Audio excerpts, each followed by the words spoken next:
안녕하세요. 돈 버는 세상 돈세영입니다. 어제 돈세영이 LG전자를 방송했는데 실제로 하마스 이스라엘의 이 충돌로 주식이 급락을 하니까 장중에 독하게 쳐다보지만 멘탈이 관리가 안 되더라고요. 내 생각이 틀렸나? 이러다 망하면 어쩌지?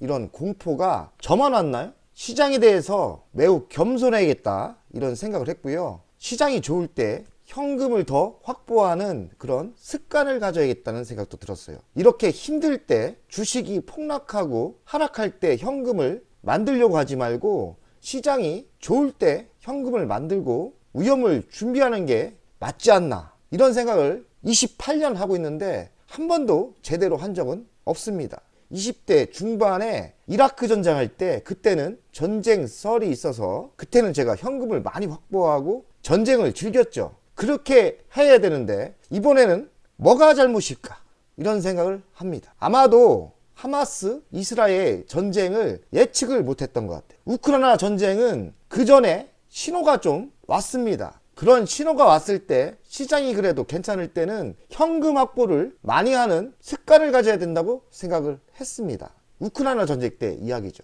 우크라이나 전쟁 때는 미국이 전쟁이 날 수도 있다 이런 썰을 풀었죠. 그 정부에서 돈세영은 좀 무시했다가 온팡 당했죠. 그리고 2년 전 악재는 코로나 사태. 코로나는 또 신호가 좀 왔었죠. 등한시했죠.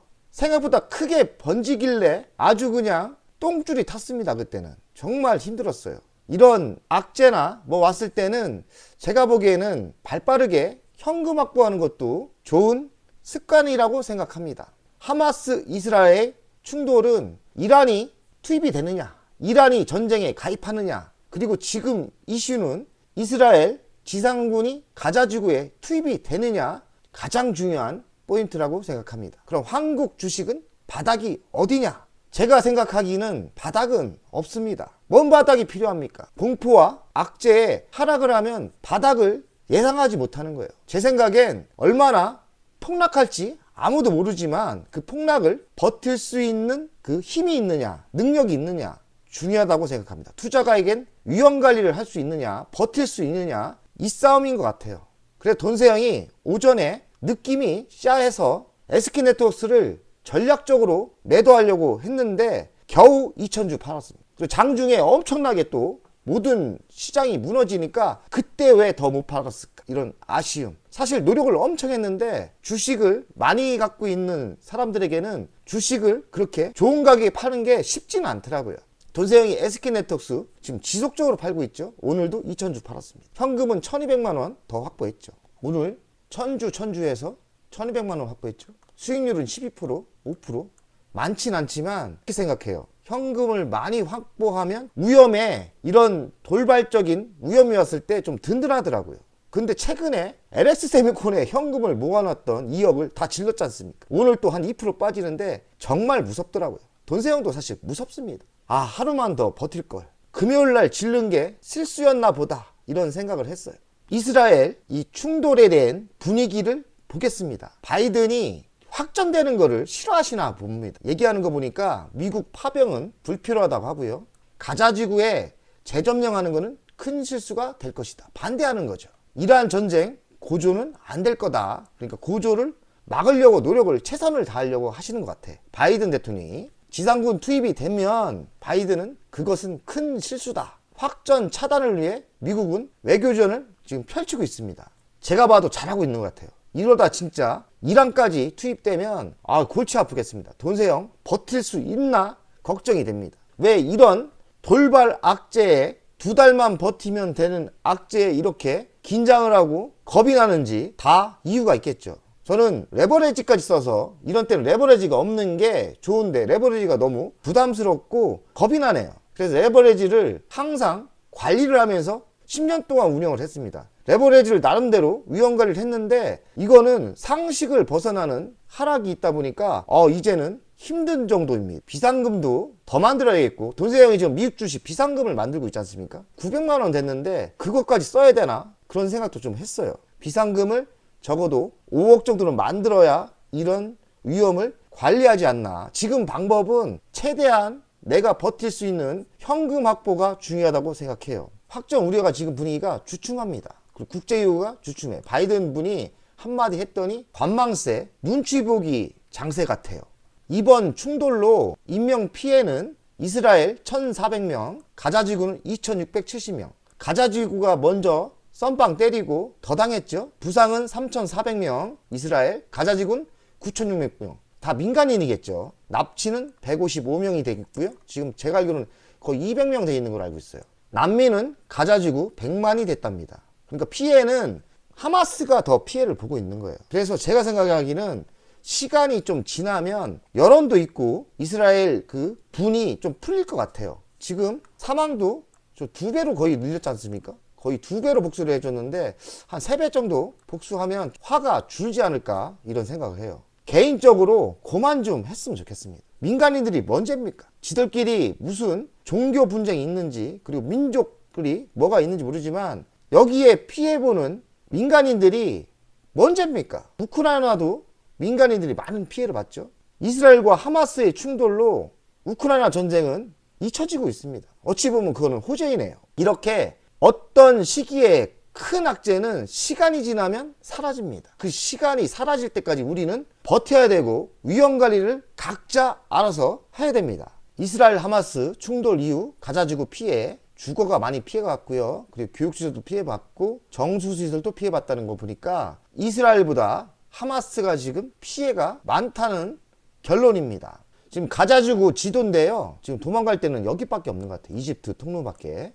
난민들이 이렇게 도망을 나와서 가고 있는데 이스라엘이 지상군을 투입하느냐 이게 관건이겠죠. 투입하면 주식은 더 큰 폭락이 있을 것 같습니다. 참 왜 우리가 이런 고통을 같이 느껴야 되는지 주식 투자가 이런 게 참 안 좋은 것 같아요. 그냥 종목만 연구하고 공부하면 되는데 이런 대외적인 악재가 유가를 건들고 그럼 국제 정세가 불안해지면서 주식이 폭락하죠. 위험 관리를 철저히 해야 될 거라고 생각합니다. 이란이 과연 전쟁 확대 하겠나? 뭐 저는 한 퍼센트는 떠진다 생각해요. 20%도 안 되는데 그러나 지상군이 투입되면 또 분위기가 싸하겠죠. 이스라엘 하마스 충돌로 세계 경제는 먹구름, 그러니까 불안불안한 거죠. 미국은 해추진 항모를 미국은 이스라엘에 최대 해추진 항모를 배치했는데 그 이유는 전쟁 확대 방지입니다. 미국이 좀 잘해줬으면 좋겠습니다. 이스라엘 지상군 투입 임박이라고 하는데 미국과 이스라엘 그리고 이집트나 여러 나라들이 좀 협의를 할 것 같아요. 바로 들어가진 않을 것 같고 이스라엘, 미국과 협상을 하겠죠. 이스라엘군이 민간인을 더 사상시킬 때는 여론전에 부담을 가진다. 지상군이 투입되면 골치 아픕니다. 이 게릴라전을 갈 것 같고요. 이 가자지구엔 땅굴이 그렇게 많답니다. 이거 쉽게 때려잡기도 힘들어요. 안 들어갔으면 좋겠어요, 솔직히. 이스라엘 군도 장난이 아닐 것 같고 피해가 클 것 같고요. 주식 투자한 우리들에게 많은 또 피해를 줄 것 같죠. 그 이유는 진입 후 민간인 구별이 안 돼서 피해가 더 많아진다는 거죠. 이게 민간인인지 하마스인지 잘 모른다는 거예요. 할 수 없이 민간인을 더 많이 죽이겠죠. 이번 충돌은 유가가 가장 중요한데요. 올랐다가 다시 빠졌다가 한번 올랐어요. 그리고 주춤하는 거예요. 지금 86달러 90달러 안 넘었으면 좋겠는데 어찌합니까? 이게 도박이죠. 이거는 전쟁이 확대될지 지상군이 투입될지 알 수 있습니까? 어떻게 된다겠죠? 각자 알아서 위험관리는 자기 자산의 위험관리는 각자 알아서 해야 됩니다. 돈세형도 알아서 위험관리를 해야 되고요. 그래서 어쨌습니까? 오늘 SK네트워크스 매우 좋아하는 주식이지만 현금이 부족한 것 같아서 2,000주를 매도했는데 더 매도하려고 했어요. 근데 쭉 빠지는 거예요.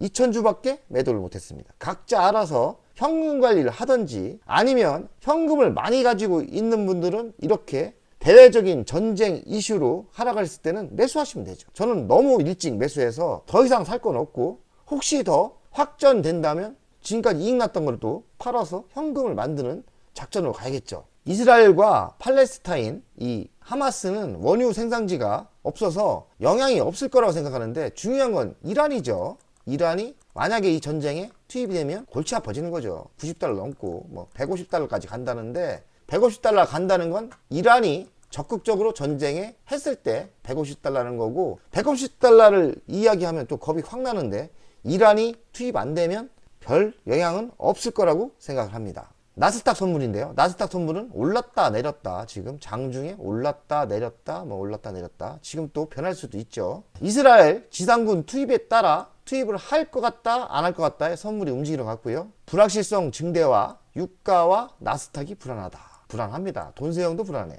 아시아 증시도 오늘 분위기는 동반 약세였습니다. 그리고 유가, 금값은 일단 멈췄다, 주춤하고 있죠.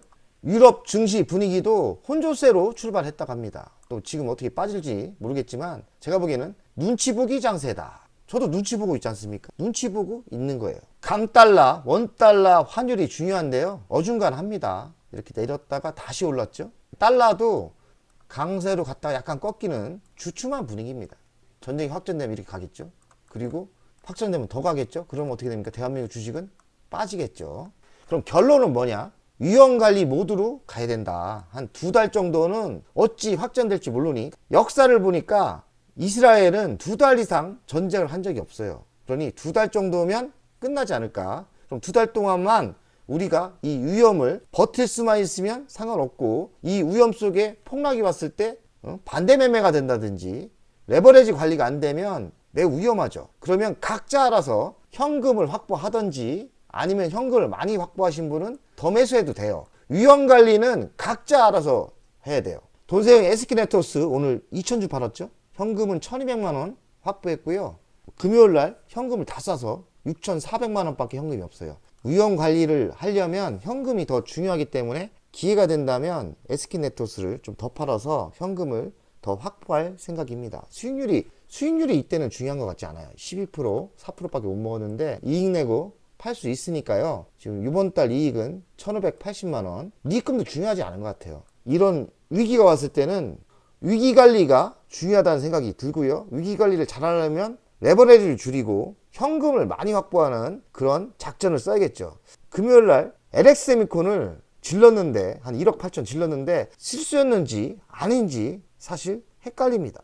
어찌 알겠습니까? 전쟁이 확대된다면 실수였던 것 같고, 전쟁이 여기서 휴전으로 간다면 잘 매수한 거죠. 그러나 중요한 거는 2달 버티면 좋아질 것 같긴 합니다. 그러니 각자 알아서 위험 관리를 잘 했으면 좋겠습니다.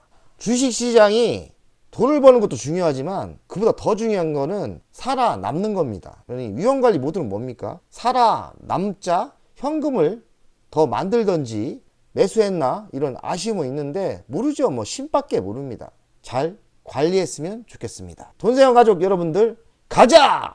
100억!